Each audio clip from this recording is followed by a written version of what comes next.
Baik, Assalamualaikum warahmatullahi wabarakatuh. Perkenalkan, nama Muhammad Husnullatim, NIM 18217000003, mahasiswa Universitas Nurul Jadid, Fakultas Teknik, Prodi Rekayasa Perangkat Lunak. Baik, sekarang saya akan memperkenalkan sebuah aplikasi pengelolaan data pesantren atau yang terkenal disebut dengan Pedatren. Baik, kita langsung ke pembahasannya. Pengertian Pedatren sendiri ialah pengelolaan data pesantren yang dirancang menjadi sebuah aplikasi yang mampu menjembatani kepentingan data sebuah lembaga dan organisasi yang berada dalam naungan Pondok Pesantren Nurul Jadid. Pedatren bisa menjadi solusi permasalahan kompleks perihal data, di mana data santri, pengurus, guru, dosen, dan karyawan menjadi satu kesatuan. Akan tetapi, antar masing-masing irisan data tidak bisa diberi hak akses secara penuh terhadap data, sebab kerahasiaan dan keamanan data menjadi hal utama. Oleh karenanya, sang developer memberikan tingkat dalam penggunaan Pedatren, yakni hak akses. Setiap user yang bisa login ke Pedatren diberi hak akses sesuai dengan kepentingan masing-masing. Semisal untuk lembaga pendidikan, hak akses lembaga pendidikan hanya untuk mengetahui data peserta didik. Untuk wilayah putri hanya bisa mengakses data santri putri, begitupun sebaliknya. Jadi, untuk setiap user itu akan mempunyai hak akses masing-masing. Jadi, ketika suatu pengurus akan menambahkan data untuk setiap santri yang bukan anak asuhnya sendiri, itu tidak akan bisa. Jadi, maksudnya setiap user hanya bisa mengakses atau menambahkan data atau memberikan kritik atau saran kepada anak asuhnya sendiri. Oke, kita lanjut. Tampilan awal untuk login Pedatren. Baik, sudah saya tampilkan untuk tampilan awal Pedatren atau pengelolaan data pesantren. Itu ada username dan password. Jadi, untuk masuk ke aplikasi Pedatren tersebut, kita harus mempunyai username dan password. Apabila kita tidak mempunyai atau asal-asalan masuk, kita tidak akan bisa login ke aplikasi Pedatren tersebut. Untuk mempunyai username ataupun password untuk login ke Pedatren itu hanya bisa konfirmasi ke user pusat. Jadi kita hanya konfirmasi untuk membuat user agar bisa login ke aplikasi Pedatren. Oke, lanjut. Tampilan dashboard. Untuk tampilan dashboard di sini itu menampilkan total anak asuh dan dalam masa izin telat belum kembali.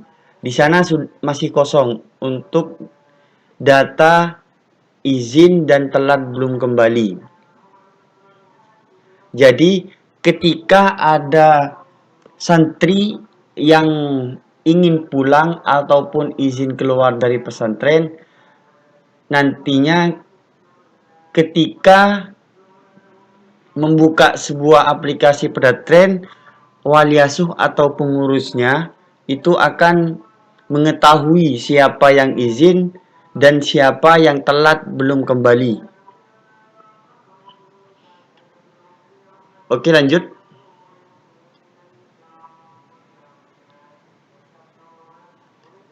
Tampilan data anak asuh. Untuk tampilan data anak asuh sendiri di sini sudah ada, sudah lengkap semuanya. Untuk tampilan data anak asuh itu sudah terekap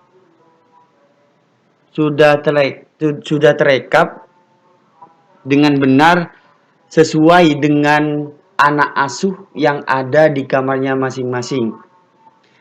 Untuk tampilan di sini saya menggunakan user wali asuh, bukan user umum atau user wilayah. Akan tetapi jika memakai user wilayah, di sana bisa melihat siapa, ada berapa data santri yang ada di perwilayah atau pesantren, begitu. Untuk data anak asuh sendiri, di sana sudah lengkap dari nomor induk santri, nama lengkap, kamar, blok, wilayah, kota asal, angkatan. Jadi di sana sudah lengkap.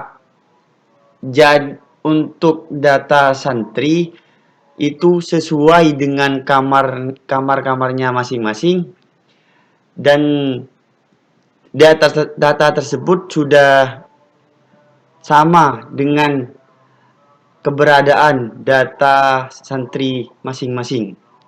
Oke, kita lanjut. Tampilan perizinan. Untuk tampilan perizinan di sini itu masih kosong. Jadi ketika ada santri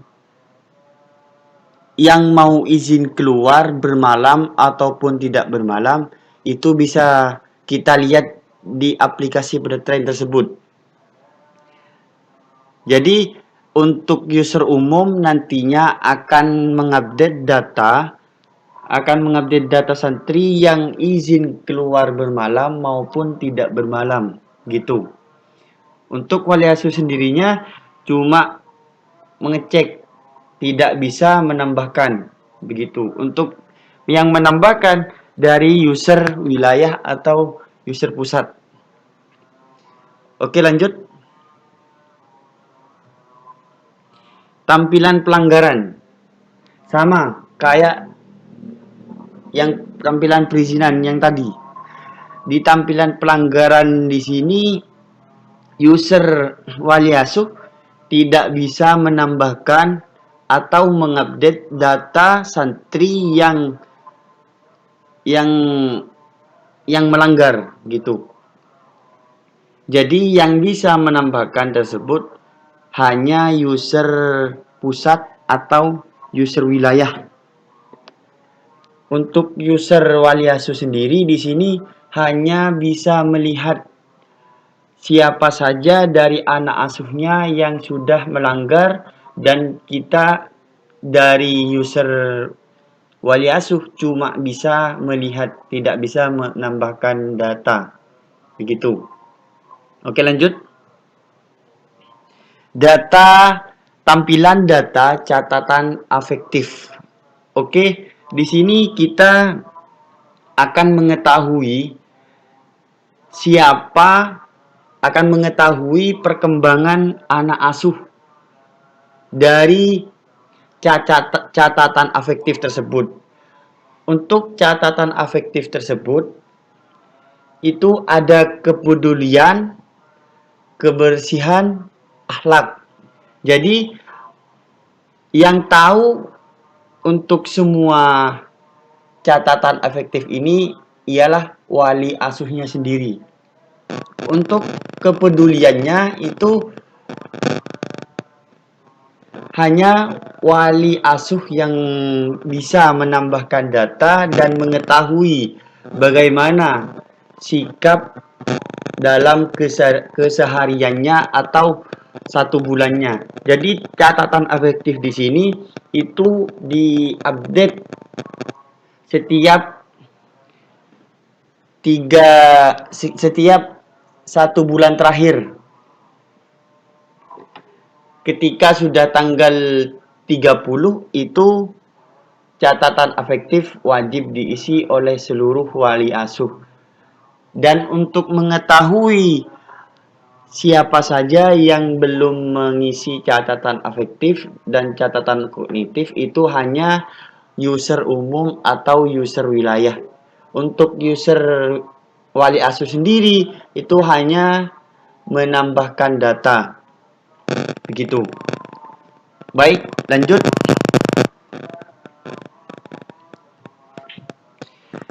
Tampilan data catatan kognitif.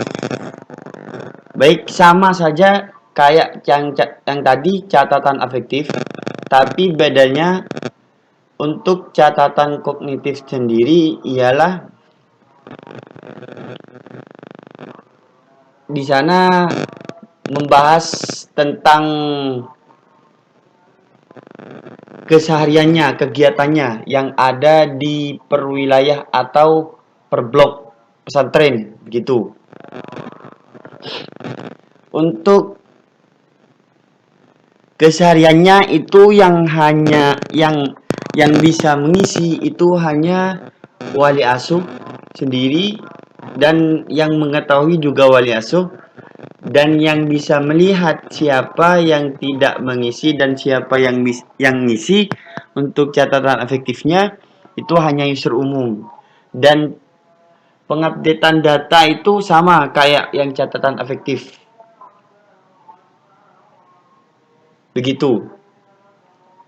Jadi lanjut. Oke, di sini sudah selesai untuk aplikasi Pedatren. Aplikasi Pedatren sendiri ialah memudahkan seluruh wali asuh, guru, ataupun wali murid untuk mengetahui perkembangan santri atau anak dari semua wali murid dalam kesehariannya, dari segi kegiatannya, kebersihannya, akhlak, ataupun yang lainnya. Jadi untuk aplikasi Pedatren sendiri sangat memudahkan sangat memudahkan pengurus untuk melihat